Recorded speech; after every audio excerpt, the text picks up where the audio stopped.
Let it be clear to all that the Canadian people have reminded their leaders of the path they shall always want this nation to follow, the path of tolerance and dialogue, of compassion and respect for minorities, of hard work and unshakable faith in the human spirit.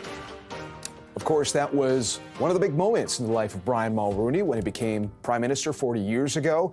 This morning, we are looking back at the life and legacy of one of Canada's political giants who has died at the age of 84. As the country's leader from 1984 to 1993, Mulroney is being remembered as a passionate Canadian who believed in bigger opportunities for our nation. And in the world that we cover, business and the economy, Mulroney's investments in relationships laid the groundwork for some of the key economic contributors that drive Canada today, namely the North American Free Trade Agreement.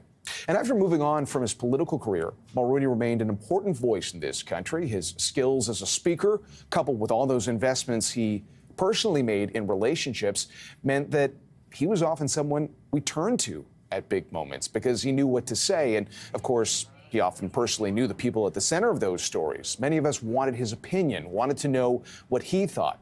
And that was something that broke beyond party lines. Many political leaders in this country would often go to him for perspective. And in the business community, boardrooms from Barrick to Blackstone craved the context that Mulroney could provide. And so this morning, we'll be checking in with some highly accomplished and equally passionate Canadians to hear about their own experiences. And let's start right now. Joining us, Sheila Copps, former Deputy Prime Minister, Perrin Beatty, President and CEO of the Canadian Chamber of Commerce, who also served as a federal cabinet minister in Mulroney governments. Thank you both for being with us. Sheila, I'll start with you and what you've been reflecting on this morning. Well, I think Perrin would probably agree that the Prime Minister's greatest skill was his incredible reach with people. And that meant people on the Conservative side, on the Liberal side, just Canadians in general. He was somebody who, even when his party was in the almost single digits in popularity, he was able to keep his caucus together because he had that gift of really caring about people and reaching out to them. And after he left politics, the same thing happened. He kept those relationships going. If I had an issue that I wanted to talk to him about, I'd call, and within a half an hour, he'd return the call and ask about how my family was, knew the names of my family members. He was just a very special human being, apart from the political stuff, which was also incredible. When you look at his record and you look back at it, the things that he did accomplish for the economy, but also for apartheid, are pretty amazing. You know, Perrin, it's funny to hear Sheila say that. There have been so many people reflecting and reminding us that he knew everybody's name in your family. I mean, these are things that on the surface can seem small, but when you look at them as a whole, this is a very powerful proposition for how we go about governing and how we go about finding a path forward for even a country and an economy. Walk us through what you've been thinking through this morning. It's a very poignant morning for me. I knew that Brian's health wasn't good, but you're never really prepared for something like this when you have somebody who's really been a giant in terms of the consequences for your country's direction and future. You assume they'll go on forever, and you're reminded, sadly, that that's just not possible. So what happens then is a whole flood of memories come back of the time that you spent together and the experiences that you had. And you begin to realize what an incredibly remarkable person this was. So, you know, Sheila, this is a time when, at least in political circles, things get pretty tense. And then subsequently, you see how that starts to change a broader conversation. And then it equally influences a lot of different things, including on the business front and the economic front. When it comes to a subject like national unity, which I've heard discussed many times over the last 24 hours when it comes to the goals of the former Prime Minister, what would you say his legacy is on that front? Well, that was an area where we did work together because remember the story of the Bloc Québécois, the creation of the Bloc Québécois came from Lucien Bouchard, who worked with the Prime Minister on the Meech Lake Accord, which did not pass. We then tried to remake the situation with the Charlottetown Accord, and that went to a national referendum, which also did not pass. And during that time, both the government and the Liberal Party opposition of the day and the NDP, everybody was working together against the separatists. So we had a common cause, and that, I think, really brought us together.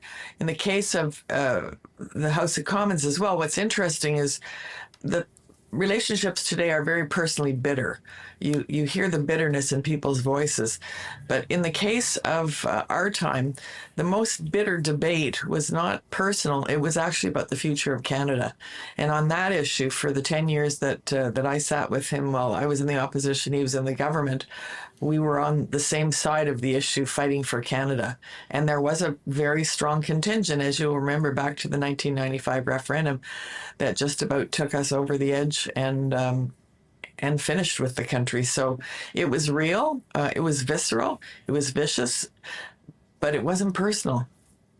You know, Perrin, on the subject of Lucien Bouchard, who was a childhood friend of the former Prime Minister, and you know, I suppose in that example, it speaks to when you have a profound commitment to relationships. Sometimes there can be some pain associated with it, but I think a lot of people are also reflecting on the relationships that were that built with our American friends and setting the groundwork for the trade deal that is now in place. And it's interesting, we've been covering the current state of the Canadian economy, which is benefiting today from some resilience from the U.S. economy. A lot of that is tied back to a trade deal where Brian Mulroney set some of the groundwork for that.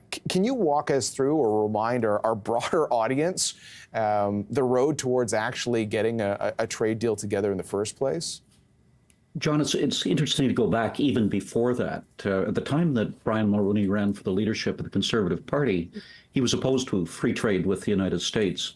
And that had been certainly the traditional position of Conservatives going back to Sir John A. Macdonald's day and the time of the national policy, that tariffs were important to allow Canadian business to be able to grow and to succeed. The previous government had appointed Donald MacDonald to do a Royal Commission on Canada's economic prospects. And in it, he recommended that there should be a free trade agreement with the United States. Brian Mulroney was persuaded of that. And he decided to take it to Canadians and to make the case that this would be in Canada's interest, that we could compete, and that this represented not a threat to Canada, but an opportunity. And one of the things, it was the personal relationship that he had with Reagan that made this happen. I remember sitting at cabinet committees, the negotiators would come in, and there were always 1,000 reasons why it couldn't be done, all of the impediments that were in the way. And ultimately, what it did was it took the two leaders saying to their officials, don't tell me why this can't be done, tell me how you're going to do it. And it was because of that political vision, the sense of unity, on a very personal basis between the two leaders, the belief on both of their parts that this was the right thing for both countries, that this agreement was reached. And that was the way in which Brian Mulroney really had an enormous impact, whether on the economy or in other areas, such as in dealing with apartheid in South Africa or assisting in the end of the Cold War and the collapse of the Soviet Union. It was personal relationships that he built, and it was the sense of principle and a clear vision of where he wanted to go that was so critical. You know, Sheila, the one file, I guess, to describe it that way, that we haven't really talked about yet, but Brian Mulroney's commitment to environmental improvements. Today, when we talk about things like the energy transition, I think most Canadians would be on board with the need to better address what the environmental issues look like in the years ahead. But these often become very, very tense subjects, and often, you know, within the business community, they become tense subjects as well. Just remind us, sort of going back to some of the key areas of priority for Brian Mulroney on that particular subject. Well, I think one file that he did tackle between Canada and the United States was the acid rain file. And that was accomplished partly because of his particularly dogged approach, and also because he had a good relationship with Ronald Reagan. I think the other challenge, when you look at acid rain, when you look at the Montreal Protocol on ozone depletion, these were issues that could be fixed by stopping one or two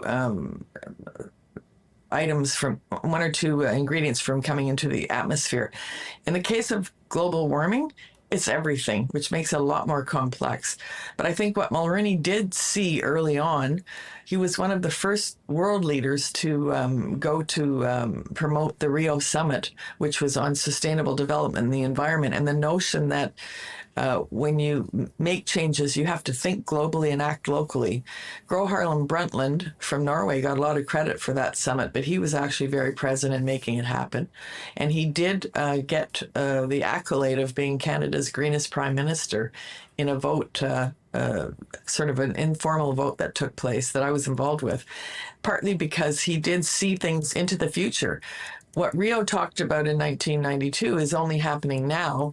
And that's because the solutions for global warming are extremely complex, and they involve everybody changing how we do business, which is not an easy thing to do. And Perrin, just coming back to you, and I was saying off the top, it is moments like this one where, certainly in the media, but everybody would always reach out to Brian Mulroney to see what Brian Mulroney had to say, because he sometimes just had the right words to address that particular situation. And certainly some of that was because of the personal relationships he had.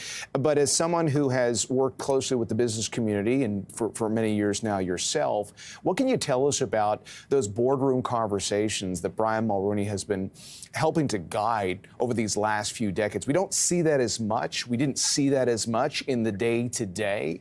But since all of these issues on the political front are constantly relevant in the business community, what would you say about the presence he had in boardrooms? John, one of the key points is that so much of what Brian Mulroney accomplished was not in front of the cameras. It was in private conversations. It's in the work that he did behind the scenes to try to find solutions to problems. And after he left office, he was very much involved in the corporate world. He went back to business and was very helpful in terms of working with companies in Canada and around the world to try to help them. But in addition to that, he provided advice to an incredible range of people, including prime ministers of both stripes. He was somebody who felt that his Canadianism came before his conservatism, that it was more important to be a Canadian than it was to be a partisan. And as a result, then, for example, in the negotiations for CUSMA, as the successor to NAFTA, he provided advice, and he was always supportive of the Canadian position. So he played a vital role, both at the time that he was in office as a transformational leader, but also as an advisor to others. And he was generous in that advice and always constructive and positive.